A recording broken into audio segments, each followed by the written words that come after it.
ഇപ്പോൾ കെ മുരളീധരൻ കോഴിക്കോട് മാധ്യമങ്ങളെ കാണുകയാണ്. അതിലേക്ക് ഇത് വിമർശിക്കുന്ന ആൾക്കാർ എന്തൊക്കെ പറഞ്ഞു? ഞാൻ ചോദിക്കട്ടെ, ഇലക്ഷൻ കാലത്ത് ഒരു MLA കൊണ്ട് ഞങ്ങളുടെ നേതാവിനെ കുറിച്ച് എന്താ പറഞ്ഞു? ഞാൻ ചോദിക്കുന്നത്, എവിടെ പോയി ഈ സംസ്ഥാനത്തെ ബുദ്ധിജീവികളും സാംസ്കാരിക നായകന്മാരൊക്കെ വന്നു?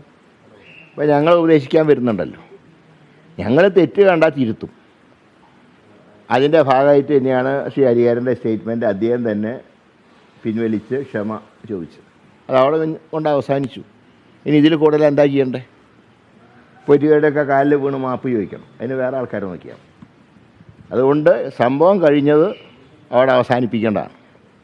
അതിന് പകരം ബോംബായുധമായിട്ടാണ് വരുന്നതെങ്കിൽ CPM-നെതിരെ ശക്തമായിട്ടുള്ള പ്രചരണങ്ങളുമായി ഞങ്ങൾ തിരിച്ച് ബോംബ് എറിയാനൊന്നും പോകണമെന്നില്ല. അത് ഞങ്ങളുടെ സംസ്കാരമല്ല. ബോംബ് ഉണ്ടാക്കുന്ന ഏർപ്പാട് ഞങ്ങൾക്കില്ല. പക്ഷേ CPM-നെതിരെ ശക്തമായിട്ടുള്ള പ്രചരണവുമായി കേരളത്തിൽ UDF ഒറ്റക്കെട്ടായി തന്നെ RMPയോടൊപ്പം ചേർന്നുകൊണ്ട് ശക്തമായിട്ടുള്ള പ്രചാരണം ഞങ്ങൾ നടത്തും. പക്ഷേ ഇതിൻ്റെ പ്രശ്നം എന്ന് വെച്ചാൽ, ഈ ഒരു പ്രസംഗം നടത്തുമ്പോൾ UDF-ന്റെ നേതാക്കളൊക്കെ തന്നെ വേദിയിലുണ്ടായിരുന്നു.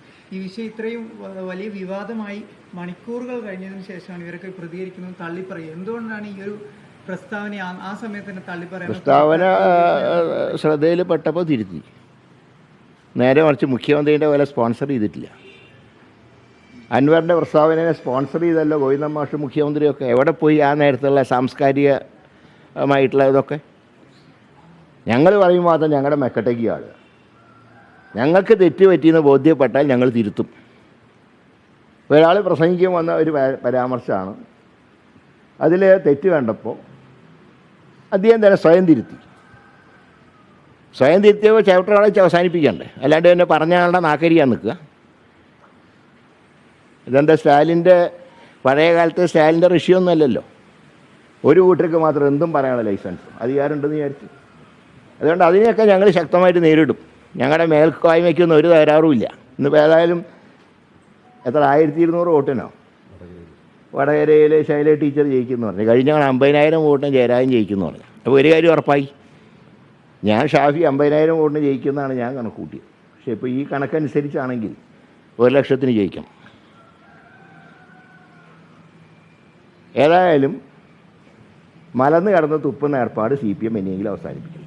ഇലക്ഷനിൽ വിജയവും പരാജയവും ഉണ്ടാവും. അത് ജനാധിപത്യത്തിൻ്റെ ഭാഗമാണ്. എല്ലാവരും വിജയിച്ചിട്ടുമുണ്ട്, പരാജയപ്പെട്ടിട്ടുമുണ്ട്. ഒരു ഇലക്ഷന് വേണ്ടി സമൂഹത്തിൽ നിലനിൽക്കുന്ന ഒരു വ്യക്തിബന്ധവും സ്നേഹബന്ധമൊക്കെ ഉണ്ടല്ലോ, അതൊന്നും ഇല്ലാതാക്കുന്ന പ്രവർത്തനം ആരും നടത്തരുത്. എത്രയോ പറയുന്നു. ഇപ്പോൾ വടകരയിൽ സർവകക്ഷി യോഗം വിളിക്കണമെന്നുള്ളതാണ് CPM ജില്ലാ സെക്രട്ടറി ആവശ്യപ്പെട്ടിരിക്കുന്നത്. അതേ നിലപാട് മുസ്ലിം ലീഗിൻ്റെ നേതാവായിട്ട് PK കുഞ്ഞാലിക്കുട്ടിയും പറയുന്നുണ്ട്. അതിനെങ്ങനെയാണ് കാണുന്നത്? വിളിച്ചോട്ടെ, വിളിക്കണോ വേണ്ടത് കളക്ടർ തീരുമാനിച്ചോട്ടെ. ഞങ്ങൾ പങ്കെടുക്കും. വിളിച്ചാൽ പങ്കെടുക്കുക. എന്താ ഞങ്ങൾക്ക് പങ്കെടുക്കുന്നതിനെന്താ ഒരു വിരോധമില്ല. പക്ഷെ അതിൽ യൂത്ത് ലീഗ് ഉൾപ്പെടെ പറയുന്നത് അങ്ങനെ കാഫിർ പ്രയോഗം നടത്തിയ ആളുകളെ കണ്ടെത്തണം. അത് കണ്ടെത്തണം. അതിന് യാതൊരു സംശയമില്ല. അത് കണ്ടെത്തണം.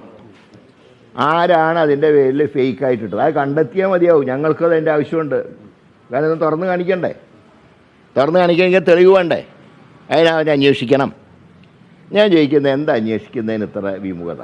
എത്ര കാലം അന്വേഷിക്കാൻ തുടങ്ങിയിട്ട് ഇപ്പോൾ എത്ര 7 മാസം കഴിഞ്ഞില്ല. ഇതേരെന്താ അന്വേഷിച്ച് കണ്ടുപിടിക്കാത്തത്? ഞങ്ങൾ പറഞ്ഞ കണ്ടുപിടിച്ചേ മതിയാവും എന്ന് വിചാരിച്ചിട്ട് സർവകക്ഷി യോഗം വേണ്ടാന്ന് ആരും പറയുന്നില്ല. വിളിച്ചാൽ എല്ലാവരും പങ്കെടുക്കും. അത് കോംപ്രമൈസ് ഇല്ല. ഒരു കാരണവശാലും കോംപ്രമൈസ് ഇല്ല. വടകരയിൽ ഇത്തവണ നിലവാരമില്ലാത്ത പ്രചാരണമല്ലേ യഥാർത്ഥത്തിൽ നടന്നത്? ജനങ്ങളെ വർഗീയതയുടെ ഒരു അല്ല, അതിനെ പറഞ്ഞ് ഇങ്ങനെ വർഗീയത ഉണ്ടാക്കേണ്ട കാര്യമുണ്ടോ? എന്തിനാണ് വർഗീയത? അല്ല, ഞങ്ങളെ പറ്റി പറഞ്ഞപ്പോൾ ഞങ്ങൾക്ക് തിരിച്ചും പറയേണ്ടി വരും. തിരിച്ച് ഞങ്ങൾ ആരെക്കുറിച്ച് മോശമായിട്ട് പറഞ്ഞിട്ടില്ല. ഇലക്ഷൻ ജയിക്കാൻ വേണ്ടി ഒരു വൃത്തികെട്ട തന്ത്രം എടുത്തപ്പോൾ ഞങ്ങളുടെ ഭാഗം ഞങ്ങൾ ക്ലാരിഫൈ ചെയ്തു. അതല്ലാതെ ടീച്ചറെ കുറിച്ചോ ഒന്നും വ്യക്തിപരമായിട്ട് ആരും ഒന്നും പറഞ്ഞിട്ടില്ല. ഇത് വ്യക്തികൾ തമ്മിലുള്ള മത്സരമല്ലല്ലോ, ഇത് ആശയങ്ങൾ തമ്മിലുള്ള പോരാട്ടമല്ലേ ഒരു ഇലക്ഷൻ എന്ന് പറഞ്ഞാൽ. ഞാനൊക്കെ എൻ്റെ ഇലക്ഷനിൽ എനിക്കെതിരെ മത്സരിച്ച എല്ലാ സ്ഥാനാർത്ഥികളുമായിട്ട് ഞാൻ വ്യക്തിബന്ധം അന്നും ഇന്നും നിലനിർത്തിയിട്ടുണ്ട്. കേരളത്തിൽ മറ്റൊരിടത്തും ഇല്ലാത്ത ഈ പ്രവണത എന്താ ഈ വടകരയിൽ മാത്രം വരാനുള്ള കാരണം? മറ്റുള്ളിടങ്ങളിൽ നിങ്ങളൊക്കെ പരസ്പരം ഏറ്റുമുട്ടുന്നുണ്ട്. CPM ഏറ്റുമുട്ടുന്നുണ്ട്, കോൺഗ്രസ് ഉണ്ട്, ലീഗ് ഉണ്ട്, എല്ലാ പാർട്ടികളും ഏറ്റുമുട്ടുന്നുണ്ട്. എന്തുകൊണ്ട് വടകരയിൽ മാത്രം ഇത്തരം ഒരു രീതിയിലേക്ക് മാറി? അത് സൃഷ്ടിച്ചവരോടാണ് ചോദിക്കേണ്ടത്. അല്ല, ആദ്യം ഈ ജിഹാദ് പോലെ ടീച്ചറുടെ പ്രസംഗം വളച്ചൊടിച്ചൊക്കെ പ്രചരിപ്പിച്ചത് കോൺഗ്രസ് പ്രവർത്തകർ, ലീഗ് പ്രവർത്തകരൊക്കെ ആയിരുന്നു. യാതൊരു രീതിയിലും ഞങ്ങളൊന്നും വളച്ചൊടിച്ച് പ്രചരിപ്പിച്ചിട്ടില്ല. പക്ഷെ നിലവിൽ കേസുകളൊക്കെ കേസുണ്ടായിരുന്നു. കേസ് അന്വേഷിക്കട്ടെ. കേസ് രജിസ്റ്റർ ചെയ്യുന്ന ആരാ? പോലീസല്ലേ, അന്വേഷിച്ചോട്ടെ. അല്ല, പക്ഷെ അവർ പബ്ലിക്കായിട്ട് പോസ്റ്റ് ചെയ്തതാണ് ഫേസ്ബുക്കിലൊക്കെ, നമുക്ക് കണ്ടതാണ്. ഞാൻ പറയുന്ന പോസ്റ്റ് ചെയ്തവരുടെ പേരിൽ വ്യാജമായിട്ടുള്ള പോസ്റ്റ് ചെയ്തു എന്നാണ് ഞങ്ങൾ പറഞ്ഞത്. അതിനെക്കുറിച്ച് എൻക്വയറി വേണമെന്നതിനെ പറഞ്ഞു. ഞങ്ങൾ കേസ് രജിസ്റ്റർ ചെയ്യുന്നതിനെക്കുറിച്ച് ഞങ്ങളതിൽ ആശയം പറഞ്ഞു. നിങ്ങൾ കേസ് രജിസ്റ്റർ ചെയ്ത് അന്വേഷിച്ചു, പക്ഷേ സത്യാവസ്ഥ പുറത്തു വരണമെന്ന് മാത്രം. രജിസ്റ്റർ ചെയ്ത് അവിടെ ഇട്ടാൽ പോരാ. ഇപ്പോൾ രജിസ്റ്റർ ചെയ്ത് അങ്ങോട്ട് ഇടും കേസ്, പിന്നെ തോന്നുന്ന നേരത്ത് പൊന്തിക്കും. രജിസ്റ്റർ ചെയ്ത് അന്വേഷിച്ചു. ഞങ്ങൾക്ക് അതിനെക്കുറിച്ച് ഒരു ഭയവുമില്ല. ഞങ്ങളത് ചെയ്തിട്ടില്ല എന്നുള്ളതുകൊണ്ടാണ് ഞങ്ങൾ വന്ന് ധൈര്യമായിട്ട് അന്വേഷിക്കുന്നത് പറയും. പക്ഷേ ഇത് ചെയ്ത ആൾക്കാരെ കണ്ടുപിടിക്കണം. കാരണം നാളെയും പലരും ഇലക്ഷനിൽ മത്സരിക്കുമ്പോൾ ജാതി മതമൊക്കെ പലരും പറയും. അങ്ങനത്തെ രീതിയിലൊരു പ്രചരണം ഇനി ഉണ്ടാവരുത്. അതേ ഞാൻ പറയുന്നു. ഈ പരസ്പരം പഠിച്ചാലും ചെറിയ വിഷയമൊക്കെ ഉണ്ടാകുമ്പോൾ പൊതുസമൂഹം രാഷ്ട്രീയക്കാരുടെ മുഖ്യചിതയായിട്ടല്ലേ കാണുന്നത്, പ്രത്യേകിച്ച് യുവതലമുറ ആ വിഷയത്തിൽ കാണുന്നു.